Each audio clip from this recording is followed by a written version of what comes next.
Hello everybody, I'm back. I am so sorry I didn't do a video last week, but I just got hit with a fucking shitstorm of technical difficulties that would have prevented any human being from making a YouTube video. You know, my webcam stopped working, my laptop got a virus, my internet service fucking broke down. It was like God opened up the heavens and said, you will not make a video this week, and that's pretty much what happened. But all my problems are resolved now, and I'm back. And my video for this week will be my Bound for Glory 2011 preview. Thought I might as well get it up there now, do it a week early. Because I don't know what my schedule is going to be like next week. My computer might break down next week, too. So, yeah, I'll just go ahead and preview the show right now. Give my thoughts, my predictions, my ideas of what I would have done instead. Because, you know, of course, I'm a creative genius, and I can come up with ideas so much better than WWE and TNA can. But yeah, let's dive right into it. First of all, I want to say that I'm a little surprised, pleasantly so to a point, that they didn't make an effort to try and cram everybody onto the card this year. You know, one of the TNA's bad habits for a long time was that they would try and cram so many guys onto the card. That's why you'd have a lot of four-way tags, a lot of battle royals, six-way matches, and stuff like that. Go watch Lockdown '08, and you'll know exactly what I'm talking about. But this year they kind of, like, just did a lot of singles matches and, you know, made every match feel like it has its own singularity, its own focus. And a lot of guys are getting left off the card, and some of them are kind of shocking, to be honest. And it's not just young guys, and it's not, you know, a bunch of internet favorites. It's a lot of the veterans, too. Ric Flair doesn't have a match, thank God. Scott Steiner, Brother Devon, Jeff Jarrett doesn't have a match. That's kind of shocking. Abyss isn't going to be there, and Abyss in the Monsters Ball has been a staple of Bound for Glory since the beginning, and he's not going to be on the card this year. That's a little surprising. Kazarian, James Storm won't be there. That's shocking. Gunner doesn't have a match, even though they've been pushing him to the moon the last few months. You know, most of the X Division guys. It's just a very condensed card, and I'm a little happy with that, to a degree. Now, do the guys that did make it onto the card, do they deserve to have a match on the show? I'll get into that in a minute, but let's dive right into the card. Okay, this match is going to be added on Impact next week, so if you don't want to hear a minor spoiler, just stop right now. But there's going to be a three-way match between Samoa Joe, Matt Morgan, and Crimson. What to say about this one? The match itself will probably be okay. I don't think the build-up has a lot of steam going into it, especially since Morgan's already beat Joe, Crimson's already beat Joe.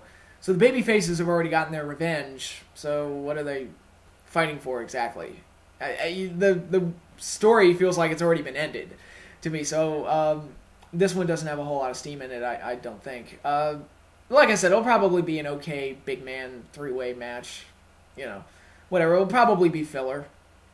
I'm going to pick Crimson to win just because they want to preserve that undefeated streak. Although I can see them having Joe beat Morgan just to say that Joe won without beating Crimson or something. I don't know. But, yeah, for right now, just count on Crimson winning that match. We have the Knockouts Championship Fatal 4-Way. Winter defending the title against Mickie James, Velvet Sky, and Madison Rayne. Now, what I would have done here, and I'll say this right now, my prediction, Velvet Sky is going to win the belt. That's exactly what's going to happen. I predicted that she was going to be given the belt at Bound for Glory back in June. It just felt like that's what they were going to do with her. They kept putting her in big angles, big feuds for the Knockouts division, and it felt like they put a lot of focus on her. So I totally think that she's going to walk out of Bound for Glory with the title. Whether or not that's a bad thing, I'll leave up to you. Personally, I think, you know, I guess TNA figured it was her turn. Because she's like one of the very few that's there that hasn't been Knockouts champion. But she's always been kind of in the mix. What I would have done instead is done Mickie versus Velvet one-on-one just to make the title change a little bit more meaningful, give them more of a story, because the four-way makes it feel a little too cluttered. Madison Rayne hadn't really been doing anything for a few months, so her being in there just feels a little random. And I'm not a fan of Winter's whole reincarnated lesbian vampire act that she has going with Angelina Love. So I would have just preferred to see her out of the title picture entirely and just let it be face versus face, Mickie James versus Velvet, with Mickie passing the torch on to Velvet, just to make that title change a little bit more significant than just having her win it in a four-way. I mean, the match isn't going to be that stellar either way. So I just go for trying to make the moment a little bit more meaningful than it's going to be. You know. But yeah, Velvet's going to win the title. I don't expect a whole lot out of the match. It'll be okay, I guess. Then we've got the Tag Team Championship. Mexican America defending against Inc. And congratulations, TNA. You have actually created a situation where I would prefer to see the belt go to Shannon Moore over the other option.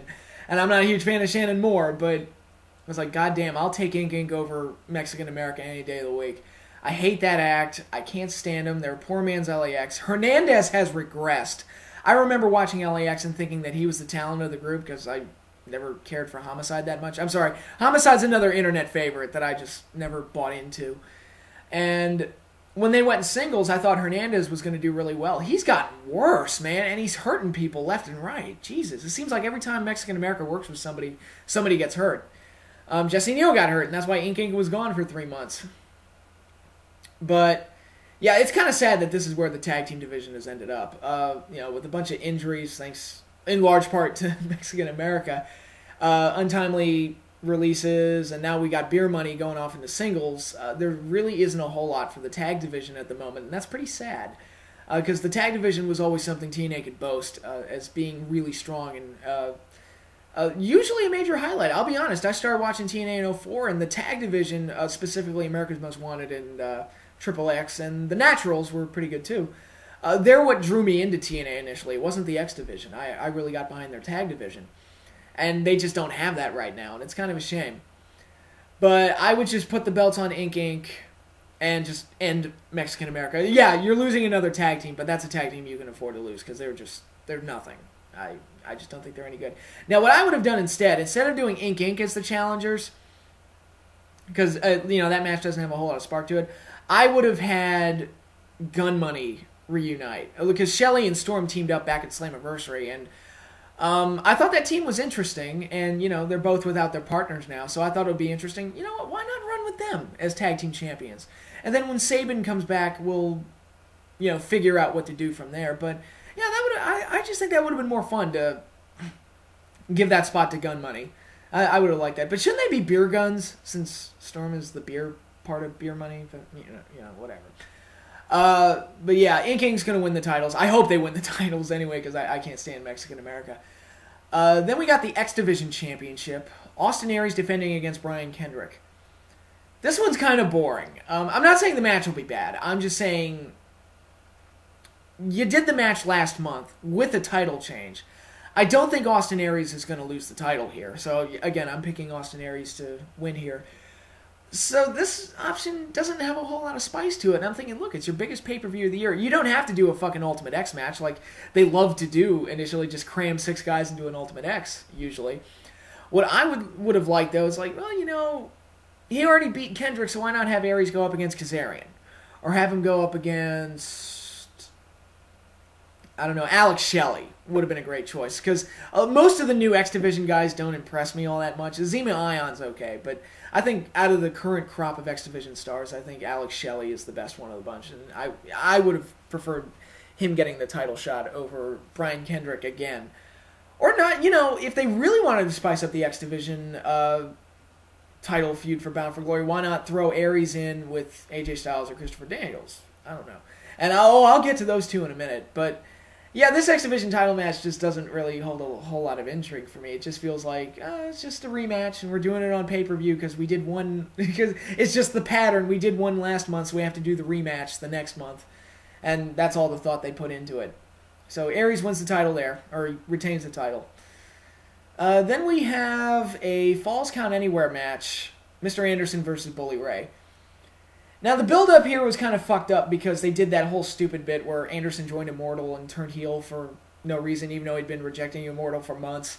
And then they kicked him out of Immortal after only 2 weeks or some stupid shit like that. So the whole feud stems from something very stupid. And I maintain that the reason they did that with Anderson, the reason they turned Angle heel, is because they had put all their eggs into the Jeff Hardy basket. And by the way, Jeff Hardy, who just returned, will not be at Bound for Glory. He won't have a match anyway, which is, again, kind of surprising. But Yeah, that's why they did what they did with Anderson and Angle, and I maintain that, which shows how dumb they are that they would put all their eggs into the Jeff Hardy basket. But this match will be okay. I'll be honest. I think the weak link of the match is actually Mr. Anderson. I don't know. I used to really like him, and he's still okay, but he tells lame jokes. That kind of bothers me. It's kind of the Cena effect. It's like, dude, why are you telling these lame-ass jokes? He was talking on Impact this week about having his hat in his hand or something, and it just really was not funny. And I didn't like how that turned out. But I think Bully Ray has really stepped up and become better than anybody thought he would be. Myself included. I thought he would just fizzle away after Team 3D broke up, but he's turned out to be pretty good. I'm not saying he's world title worthy. I think he's far too late in his career to think about doing that. But for what he's done and with what he's been given, I think he's done really well. And I think his match with AJ at Slammiversary was, as far as TNA is concerned, their match of the year. So kudos to Brother Ray, or Bully Ray. And I think these two could have a decent hardcore match. I think that's kind of Bully Ray's specialty, and it'll allow them to cheat a little bit. So I think this could be a fun match. I'm going to pick Mr. Anderson to win because I see this pay-per-view as being kind of the good guys win and the bad guys all get kicked to the side, and this will be one of those. So I'm going to pick Mr. Anderson to win.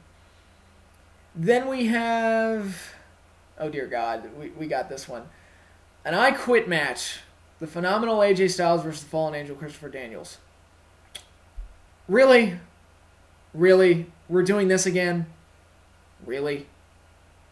I mean, what did I say in the build-up for Destination X? You've done this match dozens of times to the point that the feud is just stale, and I don't want to see this match anymore. This is all you could come up with for AJ and Daniels to just feud them again? Is this Daniels' whole career in TNA? He's always either AJ's +1 or he's AJ's enemy.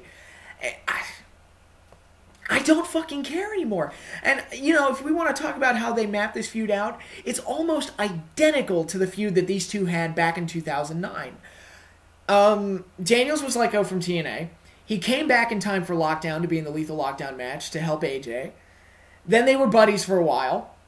Then they had one match where it was a face versus face match. In 2009, they had like a King of the Mountain qualifier. This year, they had the Destination X match. Then, along the line, Daniels gets jealous over something, and then he turns heel and betrays AJ, and now the friends have gone enemies, and they don't like each other anymore. Same old shit. The only difference between the 2009 and the 2011 feud is that in 2009 it was for the world title, and now it's just kind of a rehash. I do not fucking care. I do not want to see these two wrestle again. And I'm not saying it'll be a bad match. Daniels and AJ are very talented guys. They will go out there and have a really good match. They always have good matches, but I just don't give a shit anymore. I'm completely apathetic towards anything that these two do with each other, and I wish they had come up with something more creative. Like, I don't know. Well, I talked about putting them in the X Division title match with Austin Aries. Maybe do a three-way, I guess. That would have been interesting. Decide who's the king of the X Division, because that's kind of what their Destination X feud was over. God, like, why not feud Kazarian and Daniels? That match, I don't recall seeing that match too many times, and I think that would have been a good match. Why not have AJ work with, I don't know, see, I'm bashing TNA for not being creative. I can't think of anything to do with AJ, but I knew this match was coming, so I didn't really think about it. It's just, I just don't care. Like, I just really do not care at all whatsoever. I'm going to pick AJ to win, end the feud, and, yeah, end the feud. They'll probably be wrestling each other next year. God fucking damn it. They've wrestled each other at Bound for Glory. They had an Iron Man match at Bound for Glory 6 years ago, and that was their second Iron Man match. Shit is fucking done, okay? You've done everything you can possibly do with these two. Just end this shit and move on. But it'll be a good match. I'm not saying it won't be a good match. It'll be a good match, but I just don't care. That's the point I'm at right now. So there's that. And then we have another sort of rehash feud, but I'm not as angry towards it. Jerry Lynn versus Rob Van Dam in a Full Metal Mayhem match. I actually kind of like this one, and I'm going to get to Hogan and Sting in a minute, and you could accuse this match of also having that same aspect where it's two old guys rehashing stuff that they did in the 90s. And I guess you could say it has the same criticism in AJ and Daniels, is that they've done this match before. But I think this feud has more steam in it than AJ and Daniels does. And I think these two are at a point in their career where when they wrestle each other, they're not embarrassing themselves. Lynn looked damn good at Destination X. I think Lynn looks amazing. So them working with each other, especially in that Philly crowd, I think the Philly crowd will be really hot for it.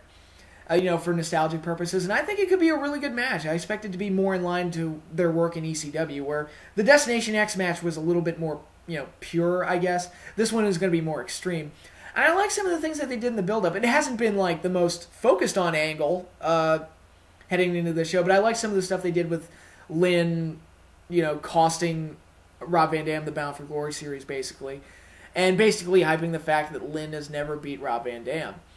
And I don't know if Lynn's going to stick around after this. I hope he does, because he still looks damn good, and the X Division could use some help. Because, like I said, most of the new guys they brought in aren't very exciting. Jesse Sorensen, whatever. But yeah, I think this could be a really good match, and I'm kind of looking forward to this one. My only real, I guess it's not a problem, is that they're doing a lot of kind of gimmick matches. Like, Hogan and Sting is going to be no DQ. Anderson and Ray is going to be Falls Count Anywhere. AJ and Daniels is going to be an I Quit match. So it's going to be a pretty hardcore pay-per-view overall. And this one's going to be the most spectacular of them, I think. But, yeah, I think these two will go out there and have a really good match. And I think the Philly crowd's going to eat it up. So I don't really have a problem with this one. Could they have done something different with them? Perhaps. And personally, thinking about it, because I'm a long-term type of thinker, I probably would have been tempted to have Rob Van Dam and Jerry Lynn wrestle different people at Destination X, tease the match at that pay-per-view, and then build up to Bound for Glory to finally do the match. That would have been my thinking, but, that's just me.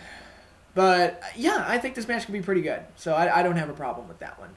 Now, a match I do have a problem with, Hulk Hogan versus Sting in what I think is going to be a no disqualifications match with control of the company on the line. Why are we doing Hogan and Sting in 2011? Can anybody honestly tell me that they want to see this match again? I mean, I saw these two in 97. They had a match after one of the greatest build-ups that I've ever seen. WCW, Hogan versus Sting was the best angle you ever did. It was awesome. I loved it. But the match sucked. That was the problem. The only problem with the storyline was the fact that the match sucked. If the match sucked back in 1997, what makes you think it's going to be good in 2011 after Hogan has had countless back surgeries, he has a fake hip, his knees are shot, and Sting's old. He can't perform up to the level that he used to. So, I mean, I don't think Sting is terrible. I think Sting is at a point where he's good for his age. And that's beneath where he was. A few years ago, back in 07, I thought Sting was really good for any age. But now he's gotten to a point where he's good for his age. And he's not going to be able to carry Hogan to a good match, I don't think. And the Philly crowd, which I expect to be more of a smart crowd, they're going to shit all over this. I think they are going to let this match have it, because I don't think Hogan has the following up there. And I don't think Sting does either. So I fully expect them to just completely shit on this match. I'm expecting a disaster of Bret and Vince level proportions. Maybe worse. Well, maybe not worse than that, but because that's pretty hard. I mean, Bret and Vince, I think, is arguably the worst match in WrestleMania history, but I just don't think this match is going to be any good at all. No good at all. And for the people that, don't like me ragging on the old guys, look, I was watching ESPN earlier today, and they were talking about how A-Rod and Derek Jeter don't play as well as they used to because they're older. The body slows down. They can't perform up to the level that they used to. And I don't understand why professional wrestling, which is an athletic-based business, even though it's not a real sport, it is, grounded in athletics and physical conditioning, why they encourage old people to hang around as long as possible and continue to contribute in the ring far past the point of their physical prime. It's just, I don't understand that. But as for who wins it, actually, I didn't make predictions for the last. For the Full Metal Mayhem match, I'm picking Rob Van Dam to win, and for this match, I'm going to pick Sting to win. And it's the end of the Immortal angle, thank God. Although part of me thinks all right, they end Immortal. What NWO ripoff angle are they going to do next? Because it seems like that's all TNA knows how to do. Not that WWE is beyond it either. I mean, they did Nexus. But, yeah, Sting wins after what I'm fully expecting to be a terrible match. But, as bad as I think that match is going to be, the main event, which to me is the true heart and soul of this pay-per-view, is what I'm really interested in seeing. And this is something that TNA has done really, really well. I praise the Bound for Glory series. I thought that was a really good idea. I like what they're doing with Robert Roode. And that they've set him up to be the challenger for Kurt Angle at their biggest pay-per-view of the year. I really like it. I like the preview packages they've done. I've liked the angles on TV. The matches have been really good. Storm and Angle had a really good match. Roode has had good matches with all the members of Fortune. It's just, they built up Robert Roode really, really well. And he's a young guy that I have some faith in. I think at the very least he deserves a shot.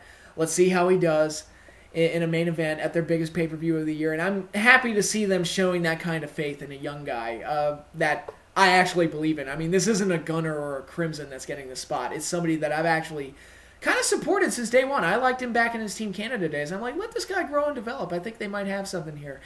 And here he is now. He's going to be main eventing the biggest show of the year. And I think he's going to win the title. I think they are going to put the belt on Robert Roode. Some people are thinking that Storm's going to screw him over. I don't. I think they're going to take a shot with Bobby Roode and they're going to put the belt on him. I'll go this far. If they don't, if they have Kurt Angle go over, that would be a disaster that would hurt this pay-per-view more than Hogan and Sting stinking up the joint would. Because, like I said, I feel like this match is the heart and soul of the pay-per-view. I think it's the best angle on TV. It's the best thing they've done. The only real problem with the angle is Kurt's heel turn, which made no sense.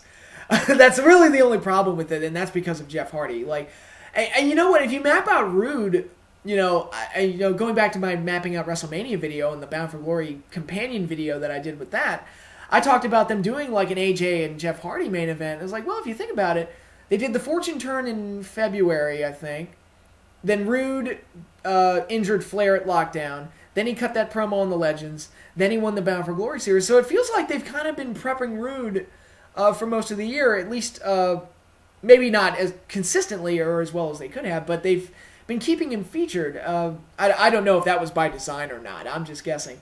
And so if Hardy hadn't have fucked up at Victory Road, your Bound for Glory main event would probably be Bobby Roode versus Jeff Hardy for the title. But, it is what it is. But this match could be really good. I'm expecting a really strong main event out of them.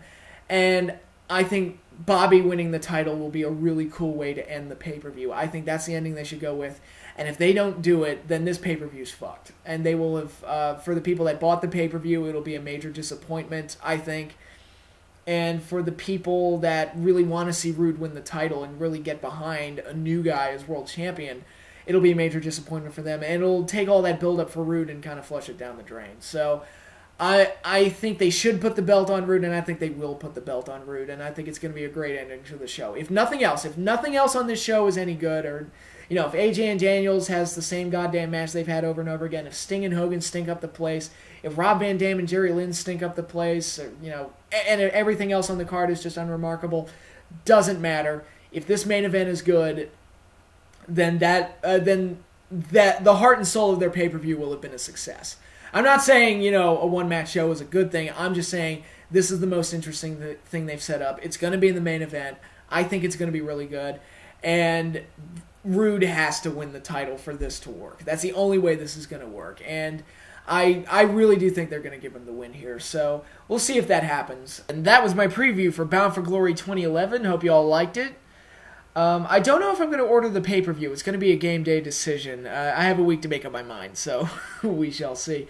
The main event in of itself, that's what has me kind of teetering on the fence. Is like, I really want to see that match. The rest of the card is kind of take it or leave it. The only thing I really hate is Hogan and Sting, but everything else is kind of take it or leave it.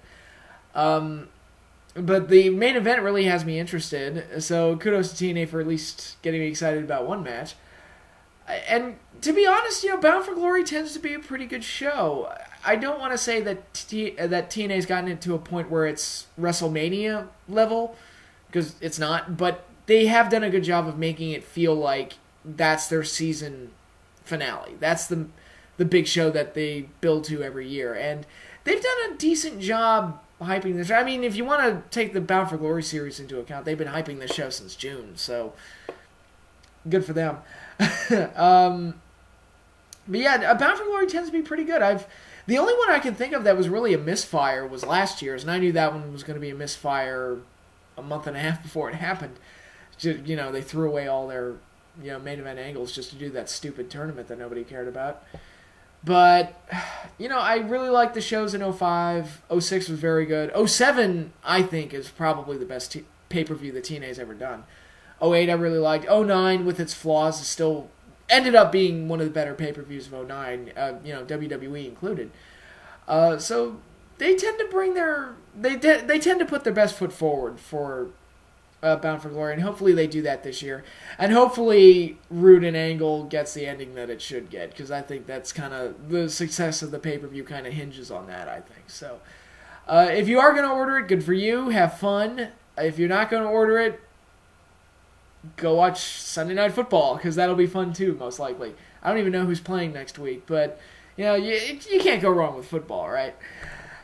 And that's all I got for now, and I'll see you all next week.